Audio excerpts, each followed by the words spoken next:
This is my BMW K75. It's the base model. It's a 1987 model and I've owned it for 25 years. This morning when I came to ride it, it gave me quite an unpleasant surprise. This bike has always been super reliable. I ride it every other weekend. It wasn't that long ago it had a full service, but when I started it up this morning, it was not happy.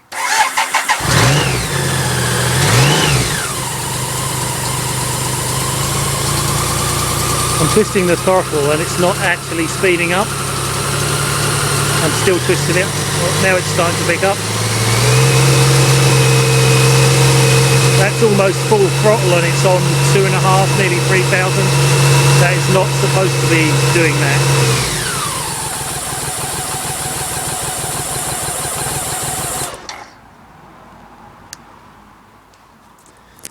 Now, first thing I noticed is that it's showing low petrol, so we'll check that first.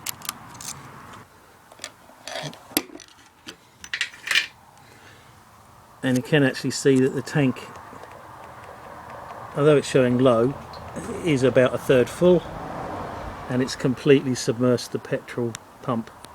So it's not a fuel starvation problem.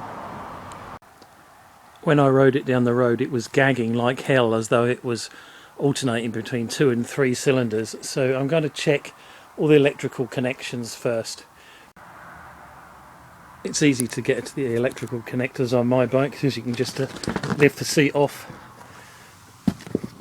lift off this protector, and then you can see the battery, and you can see this big SCART cable that goes into the ECU. This is quite often a problem. If the dirt gets inside that, it will make the bike play up. So I'm going to clean that first. I'm going to use the bike toolkit, which is in here, all nicely wrapped up. The original toolkit has virtually everything you need to work on the bike, and the smaller of these two is the star-headed screwdriver, JIS screwdriver, that can use to take the screw out of the SCART connector. So I'm just going to take this screw out and then pop this out and clean the connections up. I can see that the battery connections are very clean. This is a new battery, it's only been on here about 6 months. That's the date I fitted the battery. If you look down on the top, there is a locator here. You pull this back and then this pops out. That came out really easily, and you can see it's really clean. Have a good look at the pins, they all look really clean. I'm still going to give it a little bit of a going over with contact cleaner. I don't think this is the problem. Electrical contact cleaner. And I'm still not convinced that will have done anything. Next checkpoint is this bundle of earths. So this one comes from the battery, this one comes from an accessory, and this one runs up under there and connects to a bundle of earths that is on the frame. Now this isn't a standard attachment, but when I first got the bike 25 years ago, this was a thing that everybody did, because the connection between there and the rest of it is really poor unless you put that wire in. I'm just going to undo that, clean it and do it up again. Oh, it's nice and stiff, it's nice done up nice and tightly, so that should be alright. Oh, right, but just basically I'll be cleaning that and putting it back on. Now that might be a good call, because these are all looking rather tarnished, so I'm going to make sure that that's all cleaned up properly. While I'm cleaning the electricals, I'm going to put some contact cleaner into the switch. Whoa. That should drain through it. You'll see that I've taken off the pad because I've got risers on my handlebars. The next thing I'm going to clean is this connector. So this is the power to the fuel pump, and it runs through the level sender. And if the level sender corrodes, your fuel pump will stop working, but this needs to be nice and clean. So I'm just going to take that apart and give that a clean out and inspect the connections. So that has two little ears that you prise apart, and you need to do it with both hands, but you can do it with one hand. It's just more difficult. Oh, I'll do it with both hands. Now you can see that the connector is actually quite dirty, even though I clean the bike often. It's this time of year where dust gets everywhere, so I'm going to clean that all out and then carefully clean all these connectors. And the best way to do that is with a very fine rat tail file, and the other side, checking that none of them are damaged,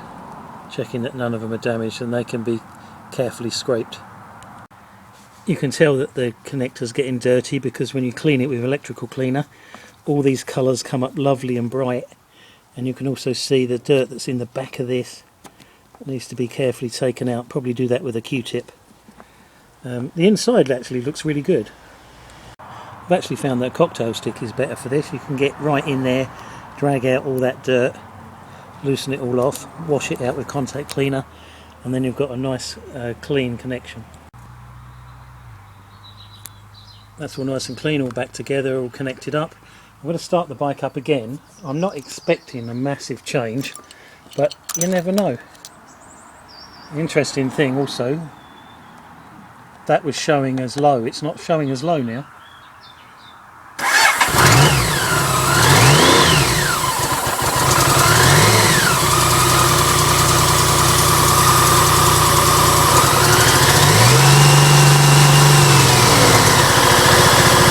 Dying out again. It's surging. So if this was a car, and it does have a car engine, it's almost as though it's gone into limp mode. Limp mode is normally associated with oxygen sensors, but of course this bike doesn't have any. So the next thing I'm going to look at is the quality of the plugs. So the plugs are behind this plate, and there's 3 Allen heads to take out. So there are the plug caps, and the easiest thing is to take them out one at a time and don't mix them up. And I'm just going to pull that off with the pliers that are in the toolkit and inspect each plug. Doing this left-handed, and I'm not left-handed. So I should be able to take that off. That needs a bit of cleaning up, it's got a bit corroded. And then you use the plug spanner that comes in the kit to take it out. You see it's got a spacer on there, and you're using the wheel wrench to actually undo it. That's a 2-handed operation. So that's the first one out, and it is extremely black. It shouldn't be that colour, it should be tan, so it's been burning oil. One of the reasons for that is because it only gets run every 2 weeks, doesn't get enough time to get really hot, and today obviously I only got a quarter of a mile down the road before I have to abandon it and come back. I'll clean that right up and put it back in, check the gap as well. So I've started cleaning this cap with a brass wire brush, then a bit of Scotch-Brite, and now I'm putting the Solval Autosol on. Let the Solval Autosol eat into it, and then wipe it off with a cloth. That gives it a nice film and of protection and keeps it clean. Cleaned and checked the plugs, the plug caps, and I've cleaned all these cables as far as here.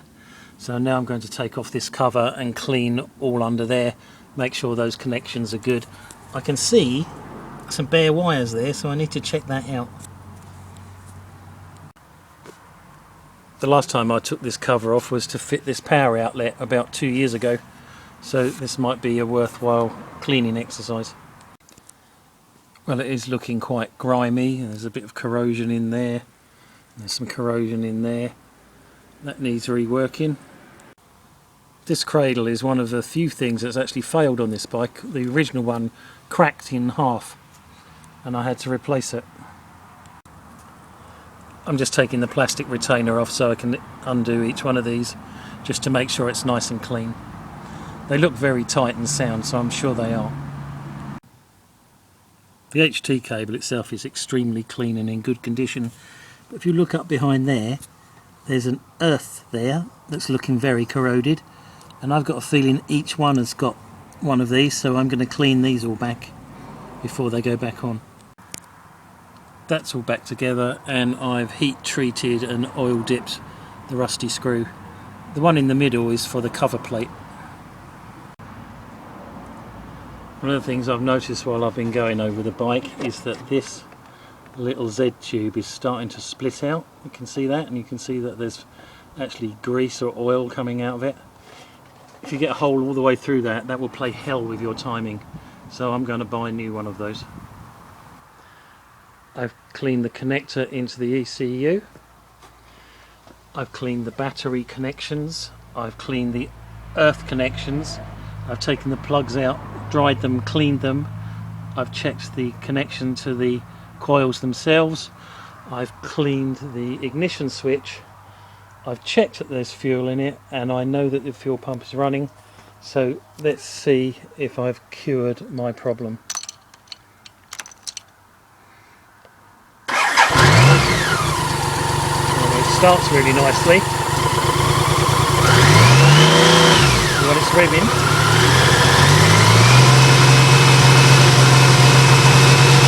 And it's holding the rev.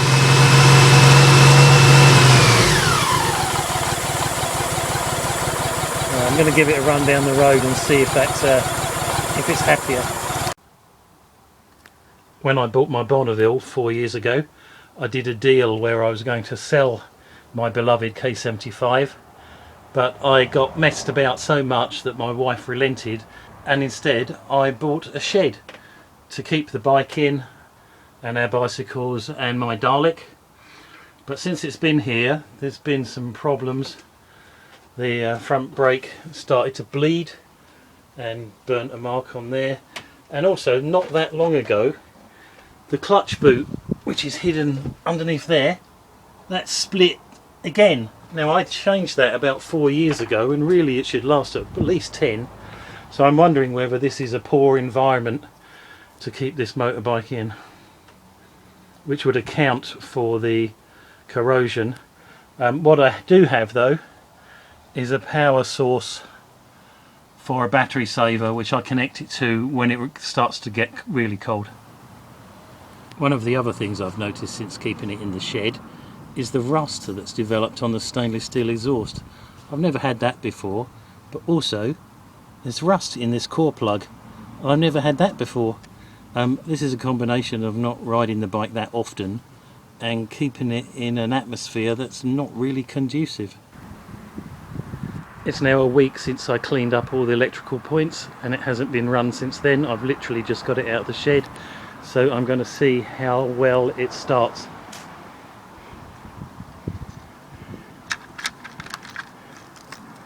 So on my bike, I have actually never used the advance choke, whatever you want to call it. Let's see what happens.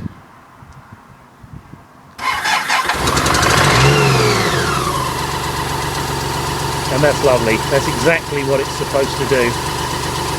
Now, normally you'd start it up and just ride it away, but as I'm not riding it away, I'm holding it on the throttle at 1000 RPM just to let it warm up. I'm just going to turn it off. I hardly ever use the kill switch, but I just wanted to demonstrate that it actually works.